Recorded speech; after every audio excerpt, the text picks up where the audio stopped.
नमस्कार, good morning, what ever you believe in. आज हम एक खास टॉपिक पे बात करेंगे, विवाह, परिवार एवं धर्म।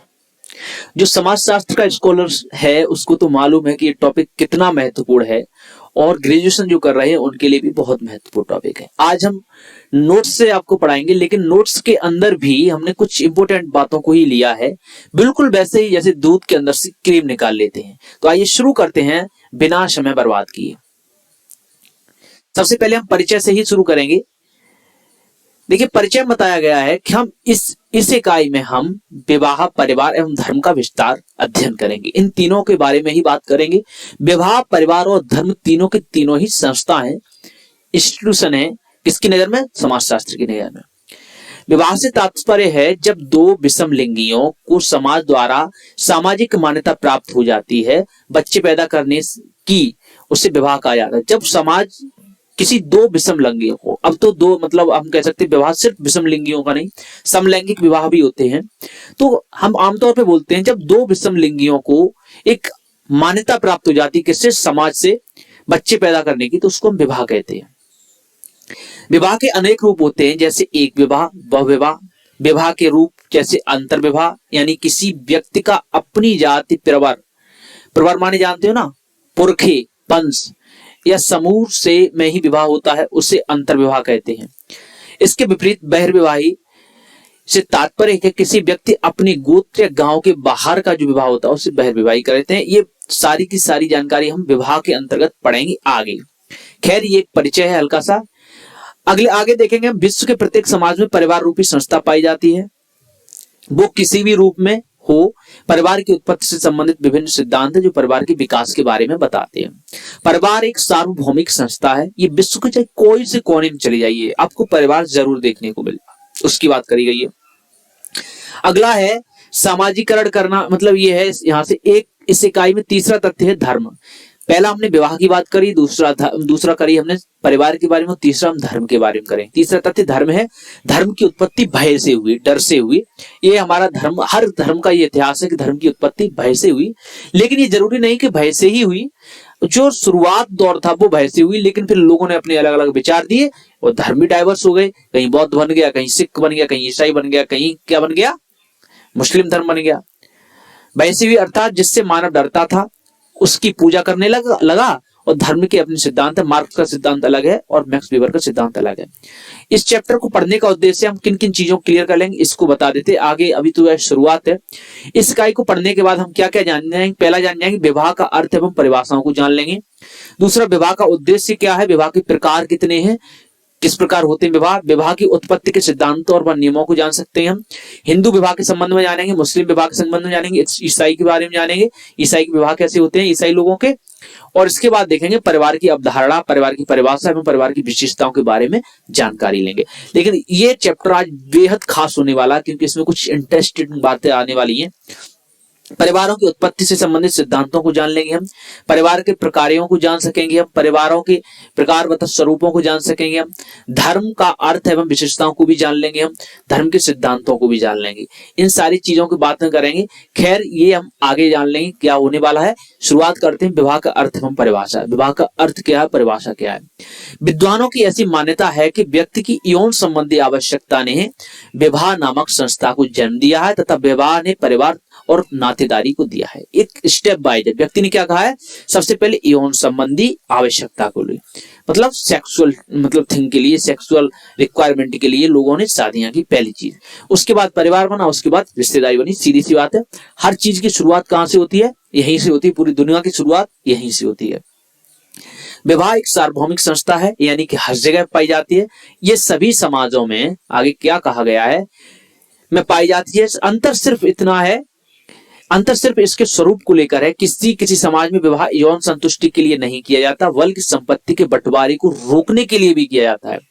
सिर्फ एक चीज का एक पहलू नहीं होता है, एक चीज के कई पहलू हो सकते हैं। कई विवाह ऐसे होते हैं जो सिर्फ यौन संबंध बनाने के लिए नहीं किए जाते हैं, संपत्ति का बंटवारा रुक जाए इसलिए भी किए जाते हैं।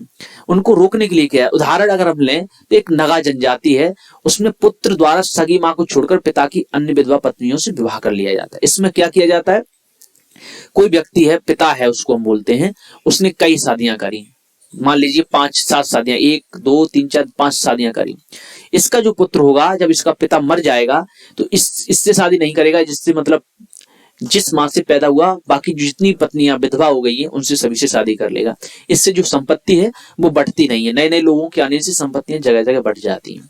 ठीक है, अब ऐसे क्या है, कुछ लोगों ने ये बताया है कि विवाह का परिभाषा देने की कोशिश करी। जैसे ल्यूसी मेयर ने क्या कहा, विवाह स्त्री पुरुष का एक ऐसा योग है जिसमें जन्मा बच्चा माता पिता की वैध संतान कहा जाएगा।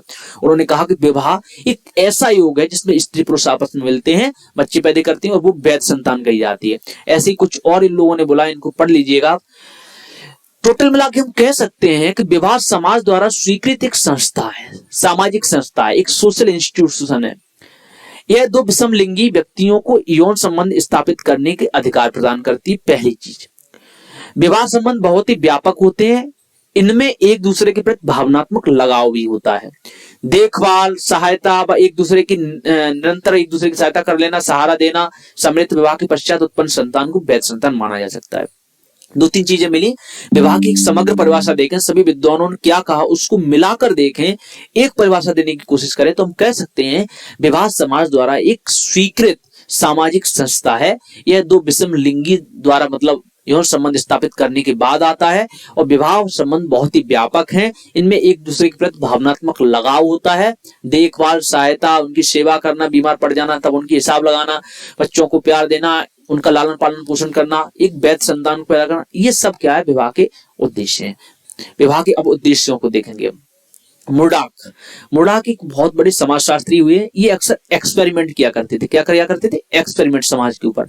तो उन्होंने 250 समाजों का अध्ययन किया, उसके बाद कहा कि विवाह के मुख्यतः 3 उद्देश्य हैं और हर समाज में वो उद्देश्य कहीं ना कहीं व्याप्त है। पहला तो यौन संतुष्टि है, यह प्राथमिक उद्देश्य होता है, हर विवाह के पीछे प्राथमिक उद्देश्य यौन संतुष्टि होता है। उसके बाद जो भी परिणाम रहते हैं वो दूसरी बात है, लेकिन पहली चीज यही होती है। दूसरा क्या है? आर्थिक सहयोग देना। तीसरा है संतानों को सामाजिकरण एवं लालन पालन। तीनों के तीनों चीजें ही हर समाज में मौजूद हैं, ये इन्होंने बात बोली। तो विवाह के प्रकारों के बारे में बोलेंगे। जितने ही समाज आप चेंज करोगे, जितने ही धर्म चेंज करोगे, विवाह के प्रकार बदलते जाते हैं। तो इसमें हम विवाह के प्रकारों को देखेंगे। विवाह के प्रकारों को मुख्यतः 2 भागों में विभाजित किया है। पहला है एक विवाह। पहला क्या है? एक विवाह। इसमें क्या, पुरुष एक ही स्त्री से विवाह करता है। वर्तमान में एक विवाह को विवाह का सर्वश्रेष्ठ उदाहरण समझा जाता है, सर्वश्रेष्ठ रूप समझा जाता है। देखिए, विवाह कई प्रकार के होते हैं, उनमें एक विवाह 2 प्रकार के होते हैं। पहला है क्रमिक एक विवाह। अब इसको हम ऊपर करके देखते हैं। इस प्रकार के विवाह में एक समय में एक से ही संबंध होता, परंतु किसी एक को छोड़कर या मृत्यु के बाद दूसरे विवाह कर लेता है। क्रमिक विवाह का मतलब ये होता है कि कोई व्यक्ति एक समय में एक विवाह कर सकता है, लेकिन उसकी मृत्यु के पश्चात वो दूसरा विवाह भी कर सकता है। ये हमारे समाज में भी हम और पास इस चीज को देखते हैं। दूसरा है एकल विवाह। एकल विवाह के अंदर क्या होता है? एकल विवाह में केवल एक स्त्री का विवाह एक ही पुरुष से होता है और दूसरे पुरुष से नहीं हो सकता है। उसकी मृत्यु के बाद भी वो किसी दूसरे से शादी नहीं कर सकता है।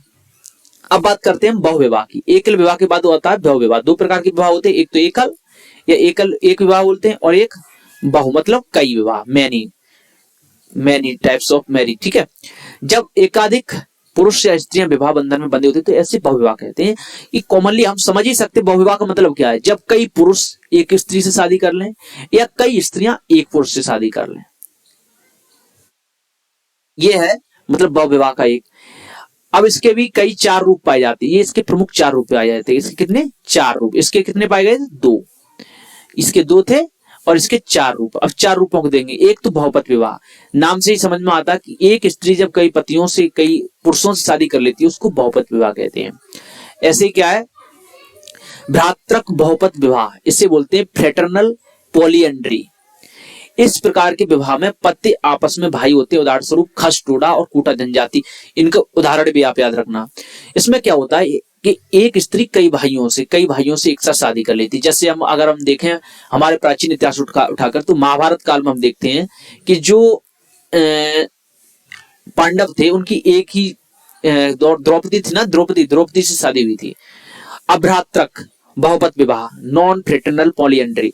इस प्रकार के विवाह में पति आपस में भाई नहीं होते, वे जैसे नाया एक जनजाति है उसके बारे में बताया, उसमें भी ऐसा ही होता है।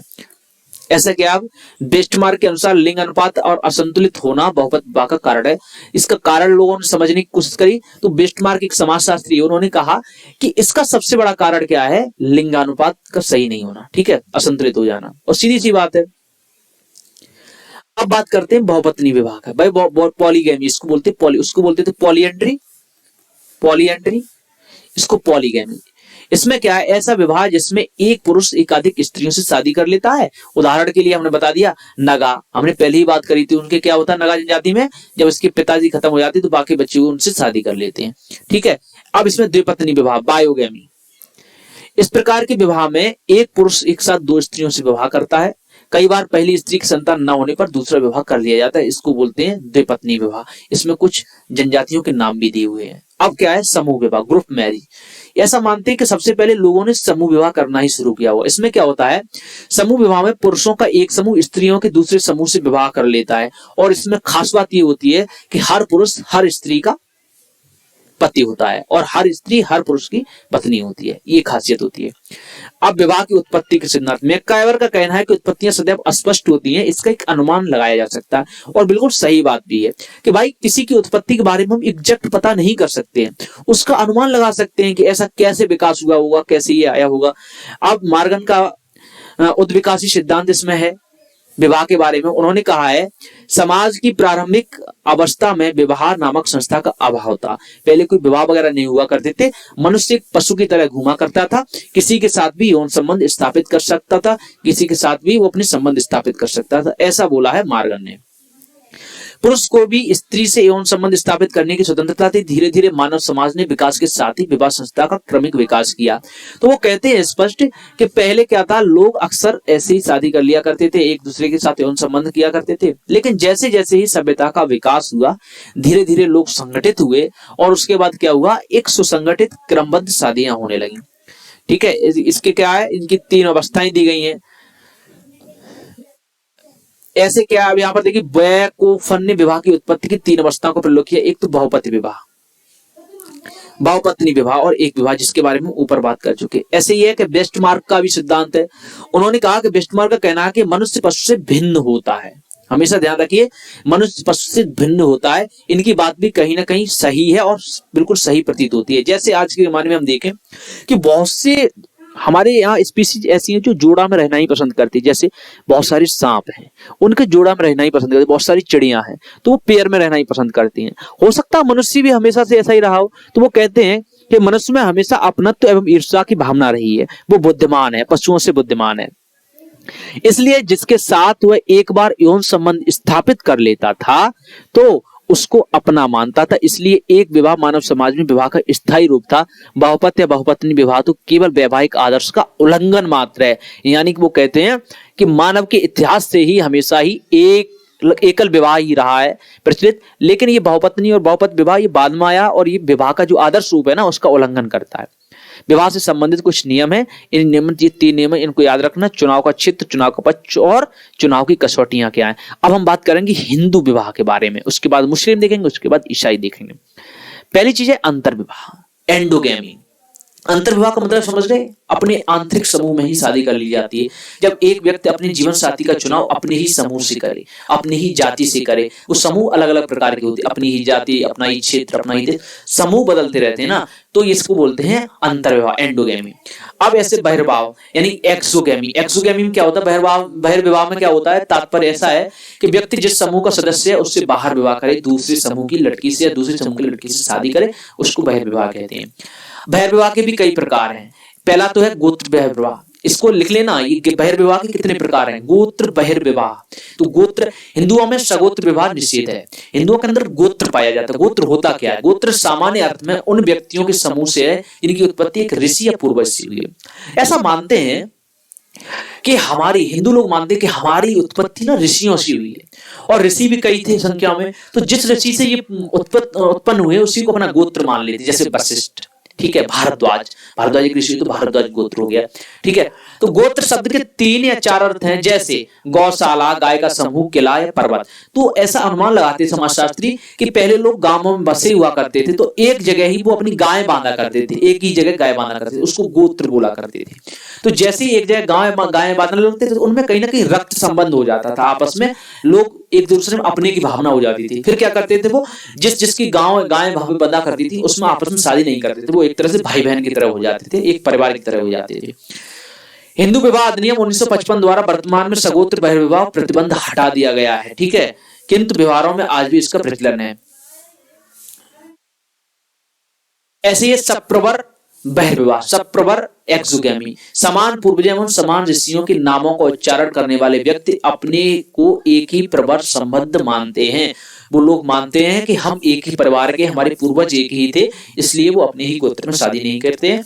इसको बोलते हैं 1955 द्वारा इसको भी खत्म कर दिया गया है। सपिंड बहिर्विवाह, स्पाइनल एक्सोगेमी। ठीक है, एक यहाँ पर हम ऐसा मानते हैं कि सपिंड का अर्थात होता है जब मृत व्यक्ति को पिंडदान देने वाला, उसको बोलते हैं जो पिंडदान देता है, उसको ऐसा मानते हैं कि ये हमारे, जब देखियो जो मृत व्यक्ति है उसको पिंडदान कौन देगा, उसी के खून का देगा, उसी का अपना देगा, उसी के परिवार का देगा। तो वो कहते हैं वशिष्ठ ने पिता की ओर से 7 व माता की ओर से 5, गौतम ने पिता की ओर से 8 व माता की ओर से 6 पीढ़ियों तक के लोगों को विवाह करने पर प्रतिबंध लगाया। यानी कि परिवार के जो लोग हैं, जो ब्लड के लोग हैं, जो खून के लोग हैं, उनसे आपस में शादी नहीं करना है, ऐसा स्पष्ट मना किया है। अब ग्राम बहिर्विवाह, विलेज एक्सोगेमी। कुछ चीजें हैं खुद से भी जो मैं नहीं बता रहा हूं, उसको पढ़ लेना आप। ग्राम बहिर्विवाह में क्या होता है, ग्राम बहिर्विवाह की प्रथा जो है वो काफी प्राचीन है। ग्राम बहिर्विवाह की जो प्रथा है वो काफी प्राचीन। पहली चीज, कोई भी व्यक्ति अपने गांव में अपनी बेटी की शादी नहीं कर सकता, अपने बेटे की भी शादी नहीं कर सकता, क्योंकि गांव के अंदर पहली बात तो रिश्ता ही नहीं चल पाएगा। दूसरी बात यह है कि हमारे पहले से प्राचीन प्रथा भी है।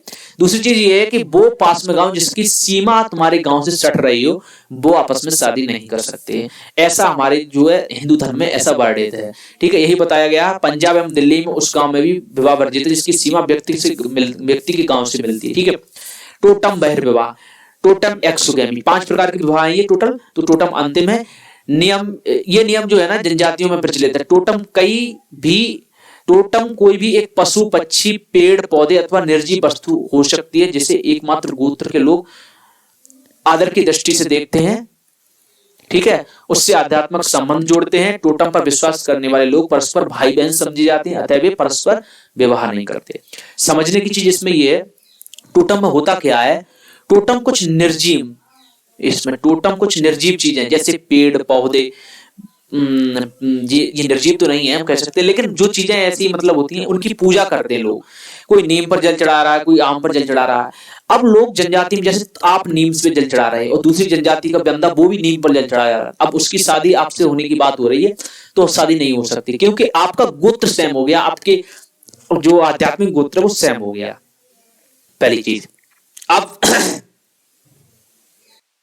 बात करेंगे अनुलोम विवाह की।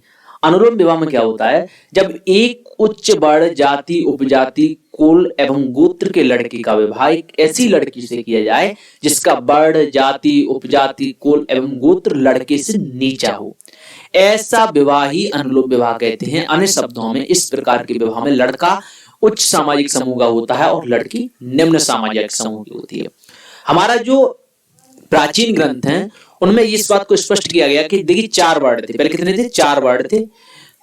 तो जो नीचे के वर्ण हैं ये ऊपर वाले वर्णों में शादी कर सकते थे अपनी बेटी की, लेकिन ऊपर के जो वर्ण हैं ये नीचे वाले वर्णों में शादी अपनी बेटी की नहीं कर सकते थे। यानी कि अनुलोम विवाह वो होता है जिसमें लड़की निम्न कुल की हो, निम्न जाति की हो, और लड़का उच्च कुल का हो, उच्च जाति की हो।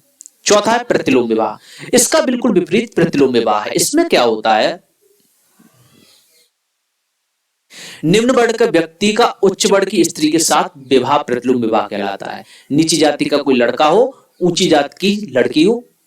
कहने का मतलब ये सब हमारे यहाँ निषेध है, संवैधानिक तौर पर लागू नहीं है, लेकिन मैं बता रहा हूं तो इसमें क्या होता है, आराम से शादी की जा सकती है। प्रतिलोम विवाह से उत्पन्न होने वाली संतान की कोई जाति नहीं होती। हिंदू शास्त्रों में इस प्रकार के विवाह को निषिद्ध ही नहीं माना गया है, बल्कि इसका विरोध भी किया गया है।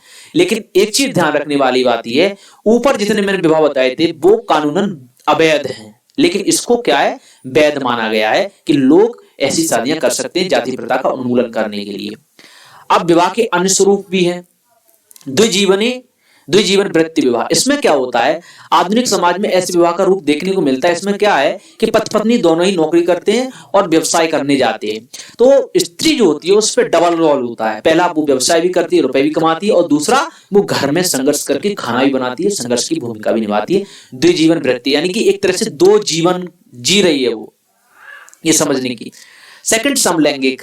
आजकल एलजीबीटी के बारे में आप सुनते होंगे, तो ये कॉमन सी बात हो गई है, समलैंगिक विवाह होना आजकल आम बात हो गई है और एक बहुत ज्यादा चर्चा में भी रहता है। इसमें क्या होता है, इस प्रकार के विवाह जो होते हैं इसमें आजकल चर्चा का विषय है, बहुत विवादग्रस्त है, जिसमें दो समलिंगी अर्थात पुरुष पुरुष या स्त्री स्त्री के बीच में विवाह होता है। पुरुष पुरुष के बीच में होगा या स्त्री स्त्री के बीच में होगा। आजकल ऐसे विवाह का प्रचलन बढ़ने लगा है। कुछ जनजातियों विशेषकर चाइना, इंडियनों और अजेंडे सूडान में क्या होता है, पुरुष पुरुष के बीच विवाह एक सामान्य बात है, वहां पे अक्सर लोग प्राचीन काल से ही करते हैं। लेकिन चाइना, इंडियनों में ये द्वितीय पत्नी भी इन्हें कहा जाता है। ठीक है, ये क्या है, मार्गनेटिक विवाह। इसको भी आप याद रखना, ये लास्ट विवाह हो सकता है जब उच्च वर्ग का पुरुष अपने दो निम्न परिस्थिति या हीन वर्ग की स्त्री से शादी कर लेता है। इसको मार्गनेटिक विवाह कहते हैं। इससे उत्पन्न संतान वैध तो मानी जाती है, लेकिन खास बात यह है इसमें क्या होता है, जो पत्नी और बच्चे हैं पुरुष की संपत्ति एवं पद से वंचित रखा जाता है। इसमें कोई उच्च वर्ग का व्यक्ति है वो निम्न वर्ग की दो स्त्रियों से शादी कर सकता है और इनसे जो बच्चे पैदा होते हैं ये इसकी जो संपत्ति है, इनकी जो पद है वो नहीं ले सकता है। अब हिंदू विवाह के बारे में हम बात करेंगे। बुद्ध विवाहों के प्रकार थे पूरी दुनिया में, हिंदू विवाह के बारे में बात करेंगे। हिंदुओं में विवाह एक संस्कार है, वो कोई कॉन्ट्रैक्ट वगैरह नहीं है, कोई ऐसी प्रक्रिया नहीं है छोटी मोटी, एक संस्कार है। जैसे हमारा क्या होता है, जन्म के समय पर कोई एक संस्कार होता है, आप सभी लोग जानते होंगे। इसमें क्या है, हिंदू विवाह एक संस्कार है। के.एम. कपाड़िया भी कहते हैं कि हिंदू विवाह एक धार्मिक संस्कार है, यह पवित्र समझा जाता है क्योंकि तभी पूर्ण होता है जब यह पवित्र मंत्रों के साथ किया जाता है। पहली चीज, हिंदू विवाह का उद्देश्य क्या है।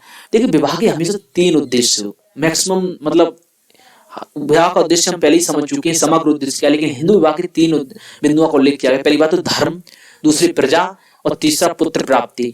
और एक चीज और इसमें बात करी गई, रति, यौन संतुष्टि, जो सबसे महत्वपूर्ण है, उसके बारे में भी बात करी गई है। मनु ने 8 प्रकार के विवाह बताए। देखिए, मनु की हमेशा इसमें चर्चा होती है जब विवाह की होती है। मनु आपने मनु के बारे में सोचा होगा। मनु ने 8 प्रकार के विवाहों की बात जिक्र करी है, जिसमें 4 कौन से, एक ब्रह्म विवाह, एक दैव विवाह, एक आर्ष विवाह, एक प्रजापत्य विवाह है। ये उच्च कोटि के विवाह है। कैसे उच्च कोटि, आप लिख लेना, ब्रह्म विवाह, दैव विवाह, आर्ष विवाह, प्रजापति विवाह, ये उच्च कोटि के हैं। और 4 जो दूसरे हैं, असुर, गांधर्व, राक्षस और पैशाच, ये 4 विवाह हैं, ये निम्न कोटि के विवाह। कैसे, निम्न कोटि के विवाह। प्रथम 4 विवाहों को प्रशस्ति श्रेष्ठ माना गया, जबकि नीचे वालों को सबको निकृष्ट कोटि का माना गया है। पहली बात ब्रह्म विवाह की करते हैं। ब्रह्म विवाह सबसे ज्यादा प्रचलित विवाह है जो हमारे समाज में अक्सर होता है। इसमें क्या होता है, सुंदर व गुणवान, सुंदर शब्द को यहाँ से हटा दीजिए क्योंकि कैसा भी वर्ग हो सकता है। एक गुणवान वर्ग को घर बुलाकर क्या करते हैं, वस्त्र आदि देकर अपनी कन्या का दान कर देते हैं। आजकल हमारे समाज में क्या होता है, पहले हम लड़के को देखते हैं, फिर उसके बाद क्या है, एक बेटी को अपनी जो कन्या होती है उसको दान दे देते हैं, शादी कर देते हैं। इस प्रकार का विवाह क्या होता है, वस्त्र की जगह आप दहेज लगा सकते हैं यहाँ पर। तो ऐसे जो शादी होता है इसको ब्रह्म विवाह और सबसे पवित्र विवाह इसको मानते हैं। इसमें क्या होता है, ऐसा मानते हैं कि इस विवाह से उत्पन्न जो पुत्र होता है वो 21 पीढ़ियों को पवित्र कर देता है। लेकिन ये सब कुछ ढकोसलेबाजी है। दैव विवाह, दैव विवाह का है, ये एक प्रतीकात्मक विवाह है। प्रतीकात्मक समझते हैं ना, जब आप किसी को गिफ्ट करते हो तो क्या करते हो, प्रतीक, एक तरह से प्रतीक देते हो ना उस दिन का, उस अवसर का। इसमें क्या होता है, इसमें यज्ञ कराने वाले पुरोहित को कन्यादान दिया जाता है। जो पुरोहित आपके घर यज्ञ करने आता है उसको कन्या को दान में, अगर उसको कन्या पसंद आ गई तो दे दो दान में, बात खत्म। ऐसा माना जाता है कि ऐसे विवाह देवताओं के साथ होता है, इसीलिए इसको देव विवाह। पुरोहित को क्या माना जाता है, देवता, ऐसा माना जाता है, मान मत लेना कभी, ठीक है, देवता। इससे क्या हुआ, देवदासी प्रथा का जन्म हुआ और वेश्यावृत्ति का सबसे बड़ा कारण बना। लोगों ने पुरोहितों को अपनी अपनी बेटियां दान में दी। अब कम से कम वो साल में 200 से कम यज्ञ तो करते नहीं होंगे। फिर क्या हुआ, बेटियां कम से कम 20 तो लाती होंगी एक साल में।